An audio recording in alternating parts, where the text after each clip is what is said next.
आज हमने जो टॉपिक डिस्कस करना है वो टॉपिक आपके सामने गिवन है और टॉपिक है हमारे पास एरर एंड अनसर्टेनिटी। तो सबसे पहले मैं एरर को डिफाइन करूंगा एंड उसके बाद फिर हम आएंगे अनसर्टेनिटी पर। तो सबसे पहले let's make a discussion over error कि हमारे पास एरर क्या होती है। अच्छा, एरर को देखने के लिए एक तो सिंपल सी डेफिनेशन है जो मैं पहले बाद में एक्सप्लेन करूंगा, लेकिन उससे पहले मैं थोड़ा सा आपको जो ना वो एरर का बेसिक कॉन्सेप्ट दे दूं। ठीक है, एरर जो होती है ना, एरर जिसको हम गलती कहते हैं, वो गलती दर हकीकत कैसे क्रिएट होती है। एरर की अगर आपसे माने पूछी जाए तो आप क्या कहेंगे कि एरर की माना क्या है? एरर की माने है गलती। ठीक है, तो यहाँ पर मैं लिख रहा हूँ गलती। एरर का मतलब होता है गलती।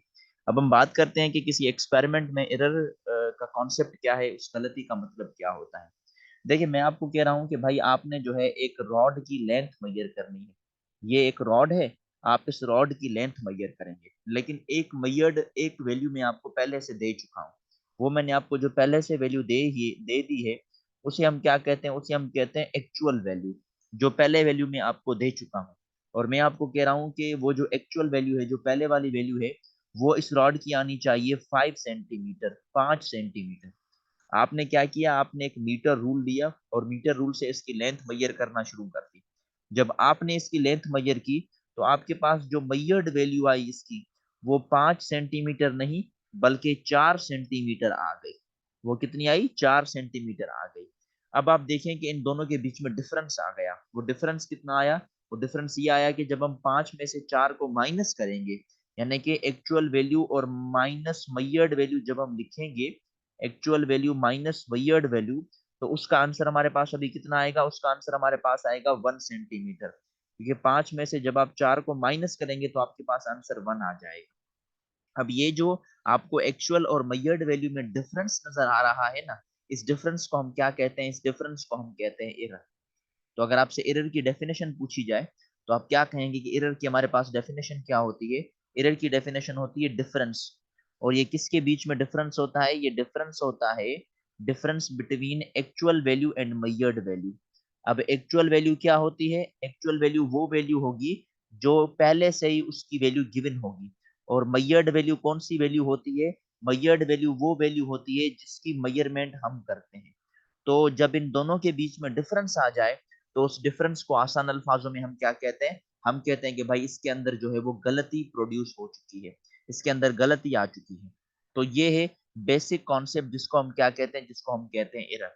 तो एरर और गलती जो जिसे हम कह रहे हैं उसका मतलब क्या है? Difference between actual value and measured value. Amjad, मैं सवाल पूछूंगा, जल्दी से मुझको उसका आंसर बताइएगा।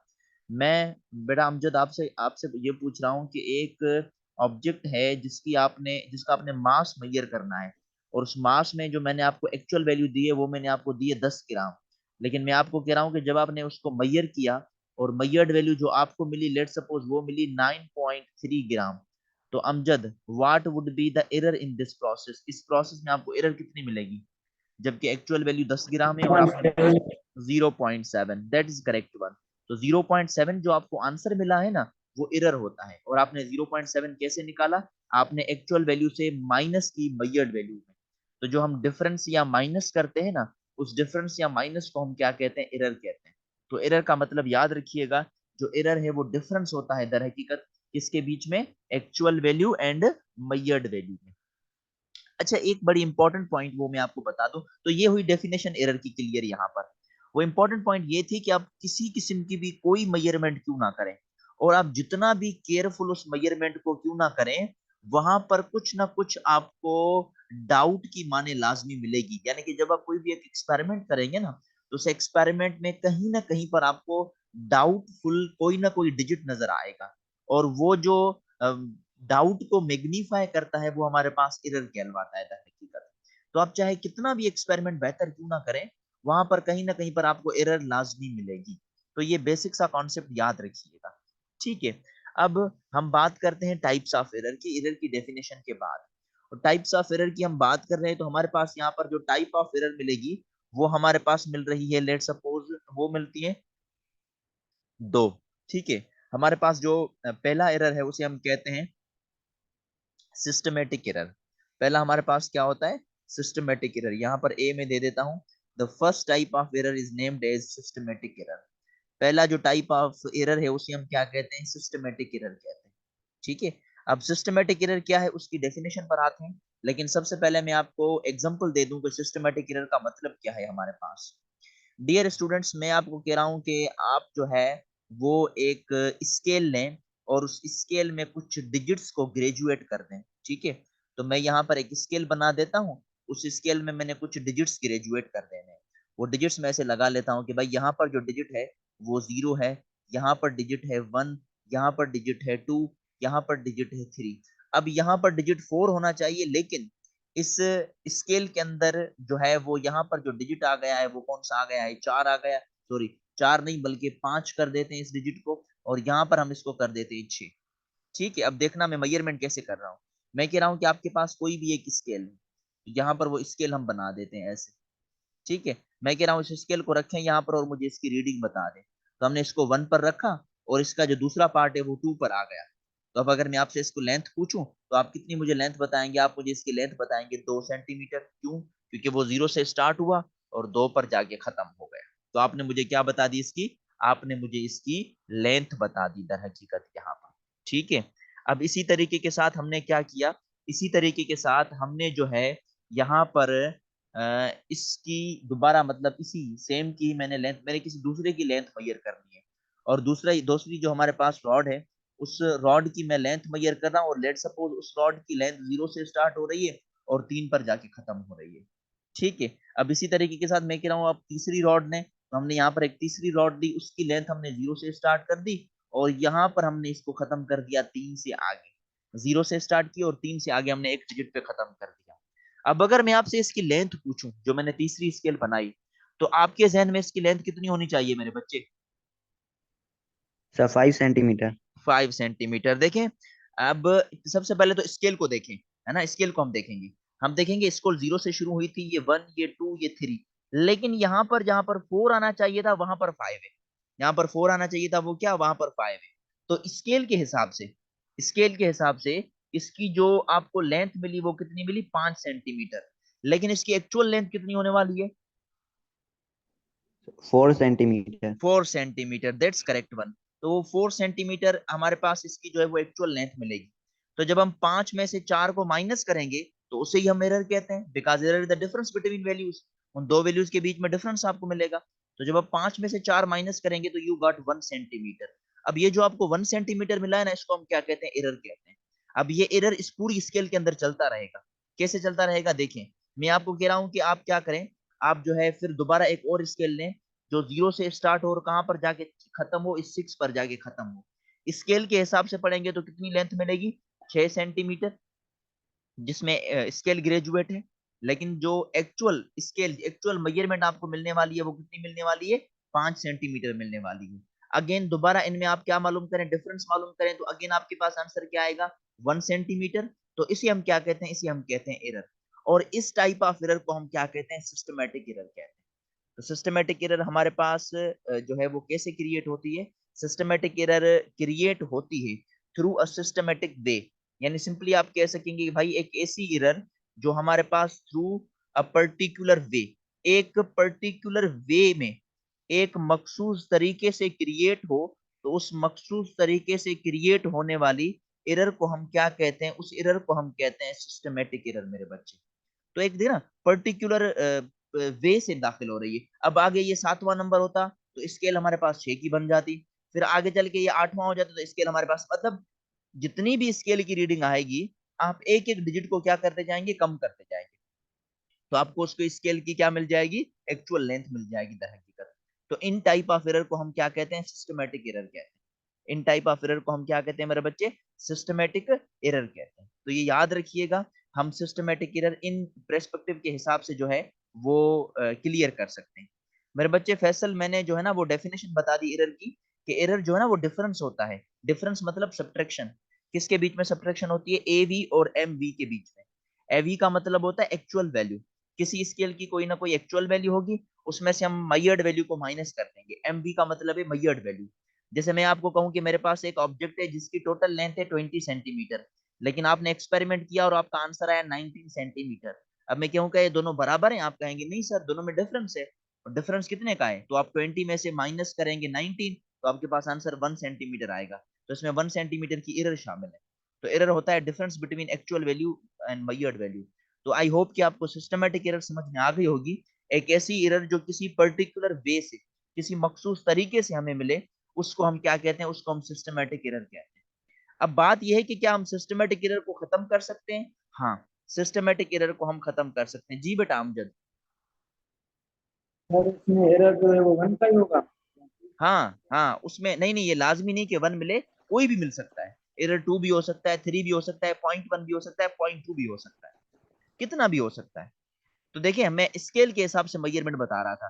तो स्केल में तो वो डिजिट एक मिसिंग था ना, 4 वाला, तो उसके हिसाब से आप मुझे लेंथ बता रहे थे। अब आते हैं बात पर सिस्टमेटिक एरर। तो क्या हम सिस्टमेटिक एरर को खत्म कर सकते हैं? याद रखिएगा, सिस्टमेटिक एरर में करेक्शन फैक्टर इस्तेमाल हो सकता है, मतलब हम इसको सही कर सकते हैं। Correction factor can be applied, मतलब कि हम इस एरर को क्या कर सकते हैं मेरे बच्चे, खत्म कर सकते हैं। और अभी आपने मुझे इस एरर को खत्म करके बताया। देखें, अभी आप ही मुझे आंसर देंगे कि हम इस एरर को किस तरीके से खत्म कर सकते हैं। जैसे मैं आपको एग्जांपल दूं, मेरे पास एक स्केल है जो 0 से स्टार्ट हो रही है, यहाँ पर 1 है, यहाँ पर 2 है, 3 आना चाहिए था, लेकिन स्केल में 4 लिखा हुआ है, और यहाँ पर 5 है। अब अगर मैं आपको कहूँ कि एक स्केल 0 से स्टार्ट हुई और 4 पर खत्म हुई है, तो उसकी एक्चुअल लेंथ कितनी होने वाली है? एक्चुअल लेंथ कितनी फोर होने? सेंटीमीटर और अगर मैं कहूं कि भाई स्केल को छोड़कर आप इसकी हकीकतन रीडिंग बताएं, तो वो कितनी मिलेगी? सर वो भी 4 सेंटीमीटर। नहीं, वो 4 कैसे मिलेगी? यहाँ पर एक नंबर मिसिंग है। वो सर 3 3। हाँ, 3 सेंटीमीटर। तो अब देखें, 3 सेंटीमीटर आपने खुद बताया, मतलब आप यहाँ पर इसको करेक्ट कर सकते हैं। इसी तरीके के साथ मैं कहूँ एक स्केल जाके 5 पर खत्म हो जाए, तो आप कहेंगे सर स्केल के हिसाब से 5 है, लेकिन हकीकतन तो 5 नहीं है। हकीकतन इसकी वैल्यू कितनी है? हकीकतन इसकी वैल्यू 4 सेंटीमीटर होनी चाहिए। मतलब आप इसको खत्म कर सकते हैं। आप इसको क्या कर सकते हैं? खत्म कर सकते हैं। याद रखिएगा, हम करेक्शन फैक्टर अप्लाई कर सकते हैं। मस्ट रिमेंबर दिस वन मेरे बच्चे। अच्छा, एक ये मेथड है करेक्शन फैक्टर इस्तेमाल करने का। एक बड़ा बड़ा अच्छा मेथड मैं आपको बता रहा हूँ, देखिएगा, आप उस चीज को समझिएगा, उसके हिसाब से आपकी ये सारी चीजें क्लियर हो जाएगी। मेरे बच्चे, मैं अगर आपको कहूं कि एक साल में कितने दिन होते हैं, तो आप मुझे कितने बताएंगे? 1 ईयर कितने दिन होते हैं एक साल के अंदर? 365। 365। अब सुनिएगा, एक साल के अंदर एग्जैक्ट 365 नहीं होते, ये याद रखिएगा। एग्जैक्ट 365 नहीं होते, बल्कि 365.25 डेज होते हैं। याद रखिएगा, 365.25 डेज होते हैं, ठीक है। अब हम बात करते हैं कि अगर हमारे पास दूसरा साल भी आ जाए, तीसरा साल भी आ जाए, चौथा भी साल आ जाए, तो हम उसको कैसे मेजर करेंगे? देखें, दूसरे साल में भी कितने दिन होने वाले हैं? दूसरे साल में भी 365.25 डेज होंगे। फिर तीसरा साल गुजरेगा, फिर भी कितने दिन होंगे? 365.25 डेज हो जाएंगे। इसी तरीके के साथ अगर चौथा साल हो जाएगा, तो चौथे साल में कितने हो जाएंगे? 365.25 डेज। अब साइंटिस्ट ने इस 0.25 को देखिएगा खत्म कैसे किया। अब जो साइंटिस्ट थे, उन्होंने इस 0.25 को खत्म किया। कैसे खत्म किया?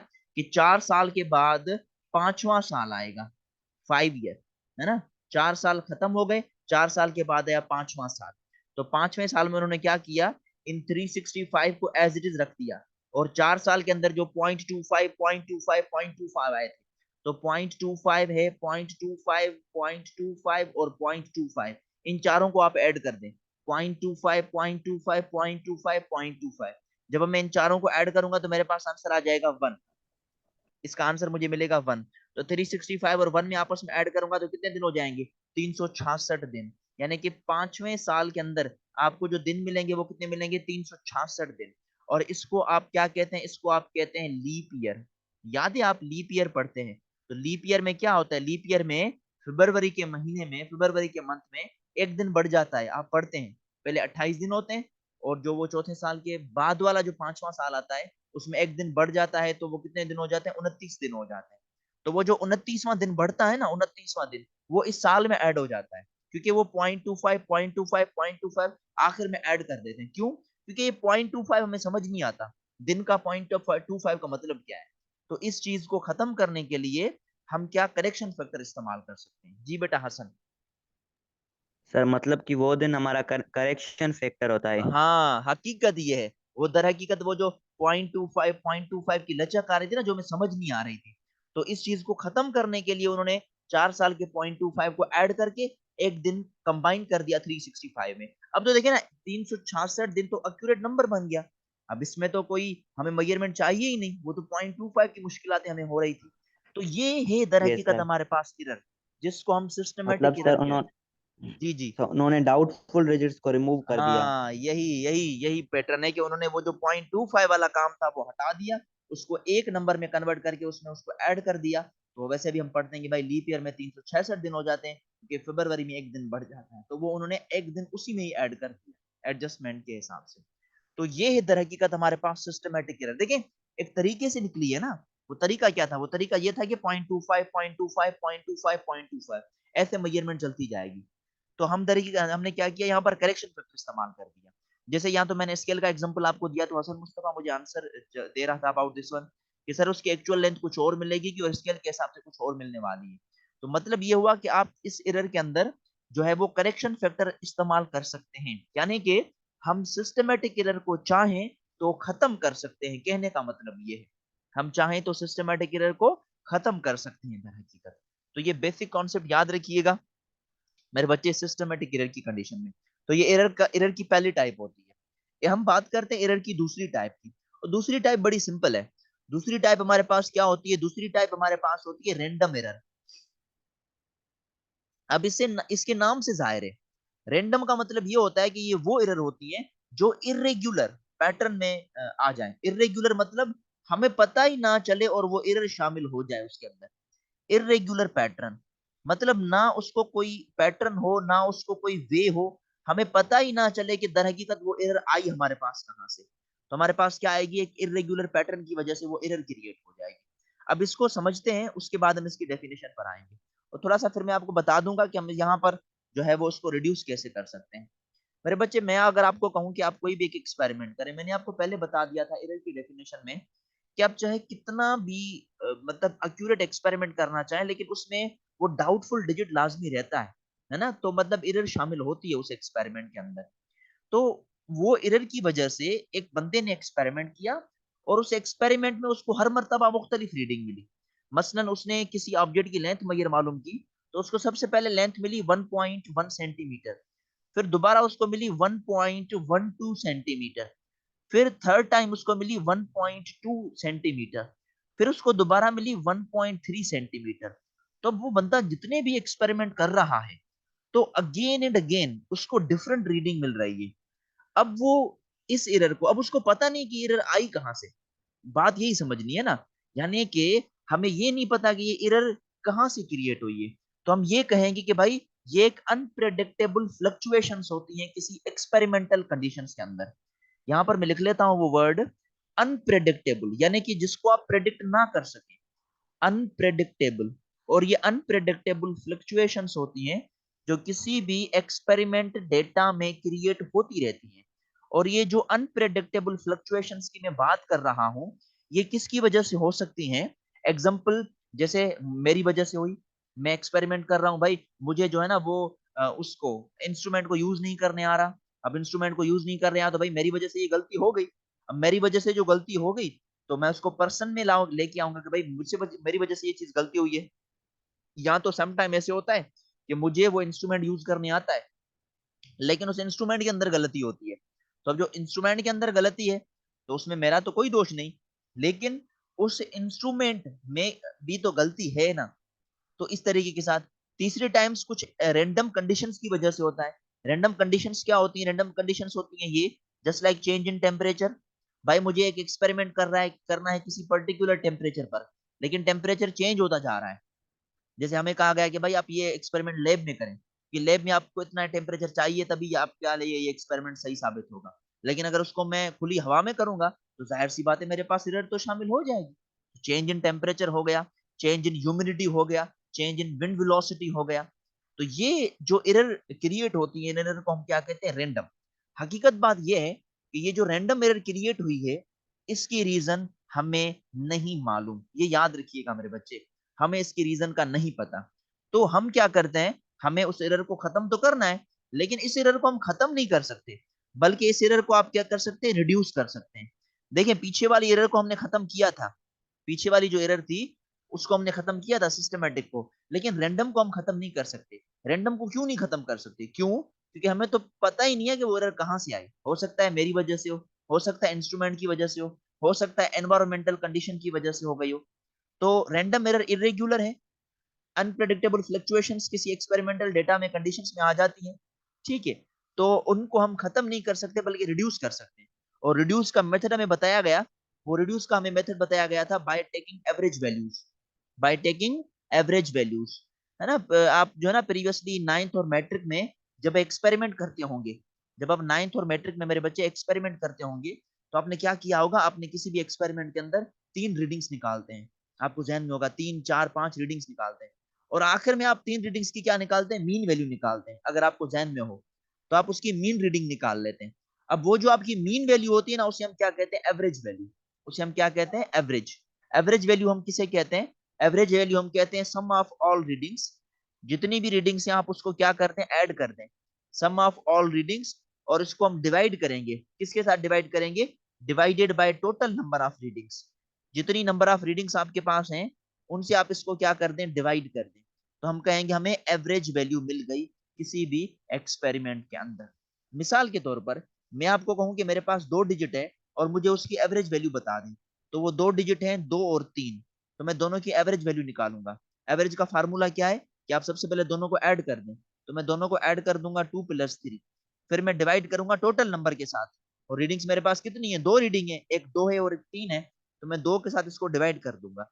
इसी तरीके के साथ 2 और 3 को ऐड करें तो 5, 5 को अपने 2 के साथ डिवाइड कर देना है। अब 5 को जब मैं 2 के साथ डिवाइड करेंगे तो क्या आंसर आएगा मेरे बच्चे, 5/2, यानी 5 का आधा, सर 2.5। 2.5। अब देखें इसमें मोस्ट इंटरेस्टिंग पॉइंट क्या है, मोस्ट इंटरेस्टिंग पॉइंट ये है कि 2.5 2 भी नहीं है और 2.5 3 भी नहीं है, लेकिन 2.5 वो डिजिट है जो 2 के भी करीब है और 3 के भी करीब है।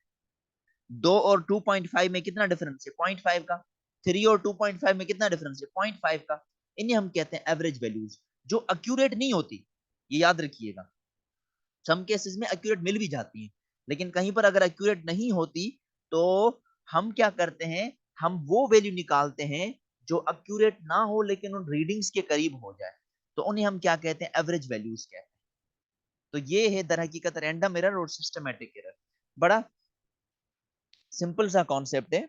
जब हम एरर मालूम करते हैं तो एरर जो है वो डिफरेंस होता है एक्चुअल वैल्यू। जी बेटा हसन।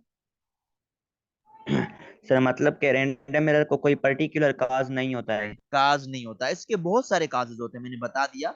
यहाँ ऊपर मैंने वर्ड लिखा है अनप्रेडिक्टेबल फ्लक्चुएशंस। इसका मतलब ये होता है कि जो फ्लक्चुएशंस आ रही है ना एक्सपेरिमेंटल डेटा में, वो अनप्रेडिक्टेबल है, हम उसको प्रेडिक्ट नहीं कर सकते। हो सकता है बंदे की वजह से हो सकता है इंस्ट्रूमेंट की वजह से हो, या ये भी पॉसिबल है कि किसी कंडीशन की वजह से हो जाए। जैसे अभी मैंने बताया चेंज इन टेम्परेचर, या चेंज इन ह्यूमिडिटी, या चेंज इन विंड स्पीड, बहुत सारे हैं, चेंज इन प्रेशर भी हो सकता है। तो कहने का मतलब ये कि डिफरेंस हो जाए तो मुझे पता तो नहीं, तो हम क्या करते हैं, हम वो मेथड इस्तेमाल करते हैं ना कि 4 5 वैल्यूज निकाल के उसकी रीडिंग निकाल लें, तो वहां से आप उसको उसके आंसर्स को जो है वो मैच करके हम उस एरर को रिड्यूस कर सकते हैं दर हकीकत। और ये एक लाजिम मेथड बन गया है हमारे पास कि भाई आप जब भी कोई एक्सपेरिमेंट करें तो पॉसिबल हो सकता है कि आपके पास रैंडम एरर आ जाए। हाँ कह सकते हैं बेटा फैसल, आप अपने जहन में रैंडम एरर को एवरेज एरर कह सकते हैं, कोई इशू नहीं है। लेकिन ये होता है ना, देखें रैंडम एरर को अगर हम एवरेज एरर कह रहे हैं जो आपकी सिंपलीफिकेशन के लिए, तो इसका मतलब ये हुआ कि वो एरर जो एवरेज की वजह से आए। ऐसा नहीं है, रैंडम एरर आती है लेकिन उसको रिड्यूस करने के लिए हम एवरेज वैल्यू निकालते हैं। मोस्ट मेथड ये है ना, उसको रिड्यूस करने के लिए हम एवरेज निकालते हैं। तो आप अपनी जहन में रखने के लिए पॉसिबल है कह दें एवरेज, तो जहन में आ जाएगा कि भाई एवरेज का मतलब रैंडम के साथ रिलेटेड होता है, तो जहन में आप रख सकते हैं इस चीज को। तो ये हमारे पास मेरे बच्चे रैंडम एरर होती है, और रैंडम एरर का काज क्या है वो हमें पता चल गया कि भाई इसके जो है हमें कोई प्रेडिक्टेबल काजेस नहीं होते। और लास्ट वन ये कि हम इसको रिड्यूस कैसे कर सकते हैं, बाय टेकिंग एवरेज वैल्यू या mean values. Mean value average value का मैंने आपको फार्मूला भी बता दिया यहाँ पर। अब इसी रैंडम एरर के अंदर या सिस्टमैटिक एरर या जो हम एरर के बारे में पढ़ रहे हैं, वहां पर जब इंस्ट्रूमेंट के अंदर वहां पर जब इंस्ट्रूमेंट के अंदर मेरे बच्चे कोई भी एरर आ जाती है ना, तो इंस्ट्रूमेंट वाली एरर को हम कहते हैं जीरो एरर। ये शायद आपको जहन में हो, आपने शायद क्लास 9th में पढ़ा हो, जीरो एरर ऑफ इंस्ट्रूमेंट। किसी भी इंस्ट्रूमेंट में क्या आ जाती है? Zero error. मैं बड़ा सिंपल सा मेथड आपको समझा देता हूँ। वर्नियर कैलिपर आप सबने देखा है, vernier caliper, VC vernier caliper. भाई वर्नियर कैलिपर के अंदर दो स्केल्स होती है मेरे बच्चे। एक स्केल कहलवाती है मैन स्केल और दूसरी स्केल कहलवाती है वर्नियर स्केल। एक होती है मैन स्केल, एक होती है वर्नियर स्केल। मैन स्केल शुरू होती है जीरो से, तो वर्नियर स्केल भी कहां से शुरू होती है? जीरो से शुरू होती है। याद रखिएगा, जब मेन स्केल का जीरो वर्नियर स्केल के जीरो के साथ कोइंसाइड ना करें, मतलब एक ही लाइन पर ना आ जाए, तो वहां पर हमारे पास क्या क्रिएट हो जाती है? Zero error. आप चाहें तो जीरो एरर को इंस्ट्रूमेंटल एरर भी कह सकते हैं। क्यों? क्योंकि इसमें मेरी कोई गलती नहीं है, इसमें किसी कंडीशन की कोई गलती नहीं है, बल्कि इसमें जो गलती होती है वो किसकी वजह से होती है? वो इंस्ट्रूमेंट की वजह से होती है। तो जीरो एरर हमारे पास क्या होता है? एक ऐसी एरर जिसमें किसी भी दो स्केल्स के जो जीरो होते हैं वो आपस में एक ही पॉइंट पर कोइंसाइड ना करें। तो जब आपस में एक पॉइंट पर कोइंसाइड नहीं करेंगे तो वहां पर भी एरर होती है, उस एरर को हम कहते हैं जीरो एरर। अब अगर हम चाहें तो इस जीरो एरर को रिड्यूस कर सकते हैं, और जीरो एरर को रिड्यूस करने का तरीका क्या है या खत्म करने का तरीका क्या है? वो ये है हमारे पास कि भाई अगर आपके पास पॉजिटिव जीरो एरर आई है तो वही नंबर आप माइनस कर दें, ठीक है। और अगर आपके पास नेगेटिव जीरो एरर आई है तो आप उसको प्लस में ऐड कर दें।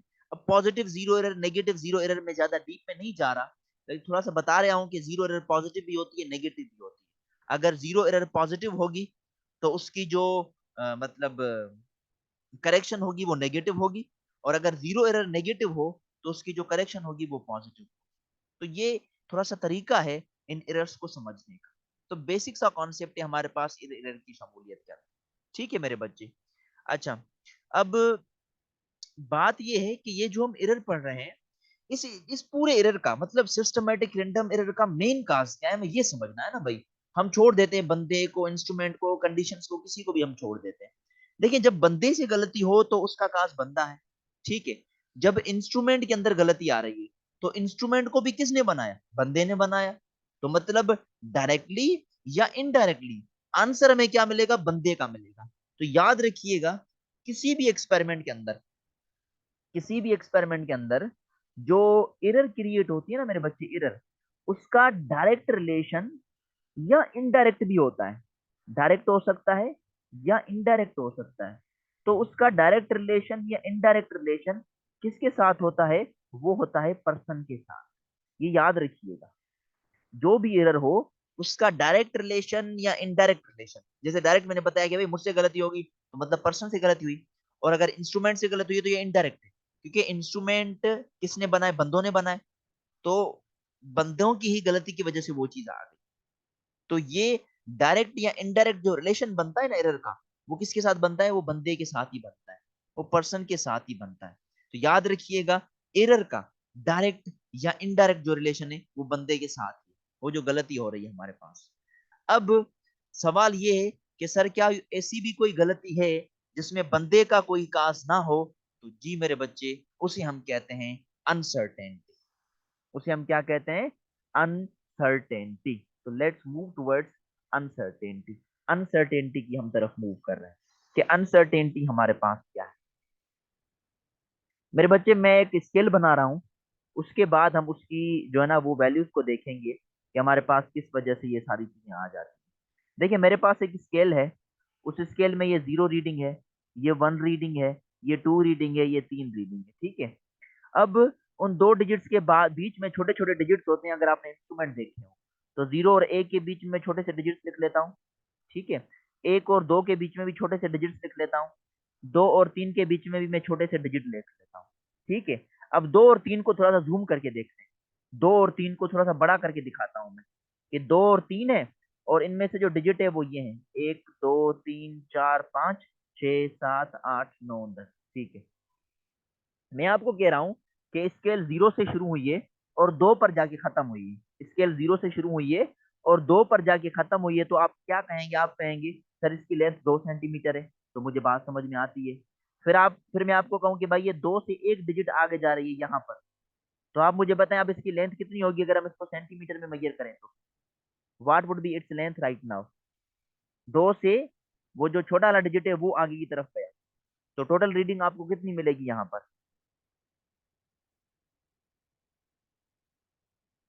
हाँ मेरे बच्चे,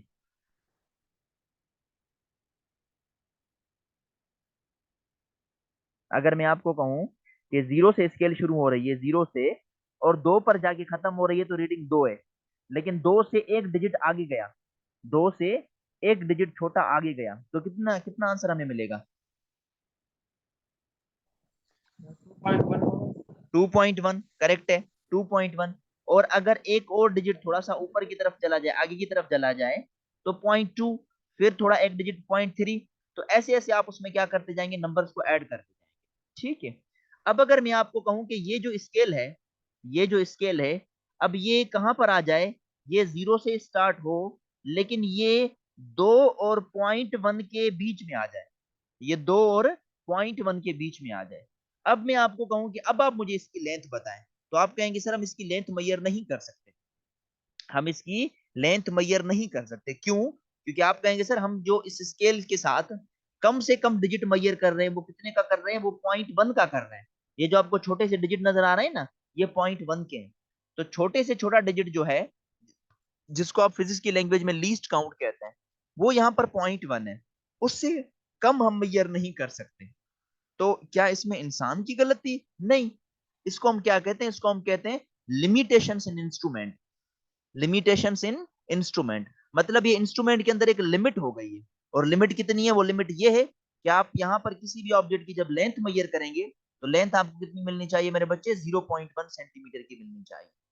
तो ये है दर हकीकत अनसर्टेनिटी का बेसिक कॉन्सेप्ट। मैं अगेन एक मरतबा एक्सप्लेन कर रहा हूँ। मैं आपको कह रहा हूँ कि एक स्केल है जो जीरो से शुरू हुई है और वो दो पर जाके खत्म हुई है यहाँ पर, तो आप कहेंगे उसकी लेंथ 2 सेंटीमीटर है। जब वो दो से एक डिजिट आगे जाए तो आप कहेंगे 2.1, फिर एक डिजिट और जाए तो 0.2, फिर एक डिजिट और जाए तो 0.3, एक डिजिट और जाए तो 0.4, एक डिजिट और जाए तो 0.5। ऐसे ऐसे आप काउंट करते जाएंगे। लेकिन उन दो छोटे डिजिट्स के बीच में भी रीडिंग आ जाए, तो वहां पर हमारे पास अनसर्टेनिटी क्रिएट हो जाती है। अगर हम अनसर्टेनिटी अल्फाज की तरफ आएंगे, तो अनसर्टेनिटी जो अल्फाज है उसे हम क्या कहते हैं? उसे हम कहते हैं गैर यकीनियत। उसे हम क्या कहते हैं? गैर यकीनियत। Must remember this one. गैर यकीनियत मतलब आप मेजरमेंट कर लेंगे, लेकिन आपको यकीन नहीं होगा कि आपने रीडिंग सही निकाली है या गलत निकाली है। इन्हें हम क्या कहते हैं? इन्हें हम कहते हैं अनसर्टेनिटी, गैर यकीनियत। गैर यकीनियत की डेफिनेशन अगर मैं बताऊं, तो डेफिनेशन आप सिंपली कहेंगे कि भाई जो अनसर्टेनिटी होती है वो क्या होती है? वो होती है मैग्नीट्यूड। और किसका मैग्नीट्यूड होगी? ये मैग्नीट्यूड होगी ऑफ एरर। जो गलती है उसका मैग्नीट्यूड होगी, या कोई अब जब हम डाउट कर रहे हैं किसी मेजरमेंट के अंदर, तो उसका जो मैग्नीट्यूड होता है, उस मैग्नीट्यूड को हम क्या कहते हैं? अनसर्टेनिटी। मैग्नीट्यूड का मतलब है मिकदार। तो एरर का मिकदार समझ लें, डाउट का मिकदार समझ लें, तो वो जो मिकदार हमें मिलता है उसे हम क्या कहते हैं मेरे बच्चे? उसे हम कहते हैं अनसर्टेनिटी, गैर यकीनियत। याद रखिएगा, गैर यकीनियत में बंदे का कोई काम नहीं होता। ये कॉन्सेप्ट याद रखिएगा। अब यहाँ पर इंस्ट्रूमेंट के अंदर अगर मैं पूछूं अनसर्टेनिटी क्यों हुई, तो आप कहेंगे सर इस इंस्ट्रूमेंट के अंदर एक लिमिट है। और लिमिट कितनी है? 0.1 की, जो मैं बता रहा हूं आपको। तो सबसे पहला जो काज होगा अनसर्टेनिटी का, वो कौन सा होता है? वो होता है लिमिटेशंस इन इंस्ट्रूमेंट। वो क्या होता है? लिमिटेशंस इन इंस्ट्रूमेंट। कि सर जब कोई भी एक इंस्ट्रूमेंट हो, तो उस इंस्ट्रूमेंट में एक लिमिट होती है। लिमिट मतलब एक हद होती है, वो उस हद से नीचे नहीं जा सकता, उस हद से मैयर नीचे नहीं कर सकता। तो उसे हम कहते हैं लिमिटेशंस इन इंस्ट्रूमेंट। तो पहला रीजन क्या हुआ अनसर्टेनिटी का? लिमिटेशंस इन इंस्ट्रूमेंट। दूसरा आप मुझे बताएंगे, सुने मेरी बात, मैं अगर आपसे कहूं कि भाई आप जो है वो मुझे टाइम बता दें, ठीक है? तो अभी मेरे हिसाब से जो टाइम हुए हैं, या आपके हिसाब से जो टाइम हुआ होगा, तकरीबन हुआ होगा 4:37। 4:37 अभी टाइम हुआ है। तो क्या अक्यूरेट 4:37 हुआ है? नहीं। आप कहेंगे सर सेकंड का फर्क होगा। तो अगर मैं आपको कहूँ सेकंड बता दें, तो आप मुझे एक्यूरेट सेकंड बता सकते हैं? नहीं, क्योंकि सेकंड वाली नीडल तो चलती रहती है। अब ये क्या कहा है ना, अब इसे हम क्या कहते हैं? इसे हम कहते हैं imperfection of human senses. What we call this one is imperfection of human senses. मेरे बच्चे याद रखिएगा, इंसान के जो सेंसेस होते हैं ना, सेंसेस, देखने का जो सेंस है, सुनने का जो सेंस है, वो परफेक्ट नहीं है, वो इम्परफेक्ट है। वो क्या है? इम्परफेक्ट। आप जितना भी उस चीज को परफेक्ट करना चाहें, you can't get the perfect answer. आपको उसका परफेक्ट आंसर नहीं मिलेगा। आपको हमेशा क्या मिलेगा? Imperfection of human senses. अच्छा दूसरा ये, तो ये दर हकीकत दो अनसर्टेनिटी। तीसरा होता है लेकिन उसको आप फिलहाल छोड़ दें। वो होता है नेचुरल प्रोसेस के अंदर। तो खैर वो हम आगे चल के डिस्कस करेंगे। ये अनसर्टेनिटी के दो काज ध्यान में रखिएगा। कौन से? एक लिमिटेशन इन इंस्ट्रूमेंट के इंस्ट्रूमेंट की एक हद अंदर एक हद मुकम्मल मुकर्रर होती है, और दूसरा होता है इम्परफेक्शन ऑफ ह्यूमन सेंसेस, कि जो ह्यूमन सेंसेस है ना वो परफेक्ट नहीं है। मैं अगेन रिपीट कर रहा हूँ, human senses are not perfect. Human senses जो है वो परफेक्ट नहीं है। Human senses are not perfect, इसे हम कहते हैं इम्परफेक्शन ऑफ ह्यूमन सेंसेस। तो इसमें क्या इंसान की गलती है? नहीं, इंसान की तो कोई गलती नहीं। तो ये वो डाउट्स होते हैं, ये वो मैग्नीट्यूड होता है डाउट का जो इंसान की वजह से नहीं आता। तो ये दो चीजें याद रखनी है आपको अनसर्टेनिटी के अंदर। Is there any question from your side बेटा? कोई क्वेश्चन है तो मुझसे पूछें, वरना अभी जो है हम रिप्रेजेंटेशन ऑफ अनसर्टेनिटी पढ़ेंगे। Is there any question? No sir, it is clear. Okay, so uncertainty को भी हमने डेफिनेशन के साथ रिलेटेड कर दिया। लास्ट पॉइंट बता देता हूं मैं, बाकी इसकी प्रॉपर्टीज होती हैं अनसर्टेनिटी की, वो इंशाल्लाह हम कल डिस्कस करेंगे। प्रॉपर्टीज के एडिशन में अनसर्टेनिटी क्या होती है, सब्ट्रैक्शन में अनसर्टेनिटी क्या होती है, वो बड़ी इंपॉर्टेंट है एमसीक्यूज पॉइंट ऑफ व्यू और आपके एग्जाम पॉइंट ऑफ व्यू में बड़ी इंपॉर्टेंट है। तो पहले मैं ना आपको थोड़ा सा तरीका बता दूं अनसर्टेनिटी लिखने का। मैं अगर आपको कहूं कि आप क्या करें, आप मुझे इस रॉड से ऑब्जेक्ट की लेंथ मेजर करके दिखाएं, ठीक है? तो ये लेट सपोज रॉड 0 से स्टार्ट हो रही है और यहाँ पर है 5वां नंबर, और 5 के बाद एक छोटा सा डिजिट है जिसको हम 0.1 कह रहे हैं।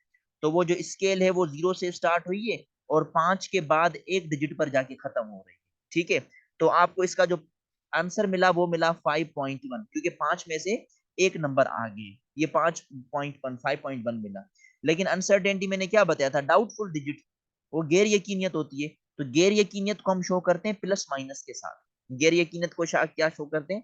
प्लस माइनस के साथ। अब प्लस माइनस का मतलब मैं आपको समझा देता हूँ। 5.1 उसकी लेंथ हमें मिली, और प्लस माइनस के बाद हम छोटा सा डिजिट ले लेंगे। और अगर आप इस स्केल को देखें तो स्केल में ये छोटा सा डिजिट है वो 5 के बाद एक डिजिट है, इसका मतलब है कि 0.1। तो मैं इसको लिखूंगा 5.1 प्लस माइनस 0.1 सेंटीमीटर। अब इसका मतलब ये हुआ कि अनसर्टेनिटी दो रीडिंग बताएगी। वो दो कौन सी रीडिंग है? कि या तो आप 5.1 में प्लस कर दें 0.1 को, या तो आप 5.1 में माइनस कर दें 0.1 को। मेरे बच्चे मुझे आंसर बताते जाएं।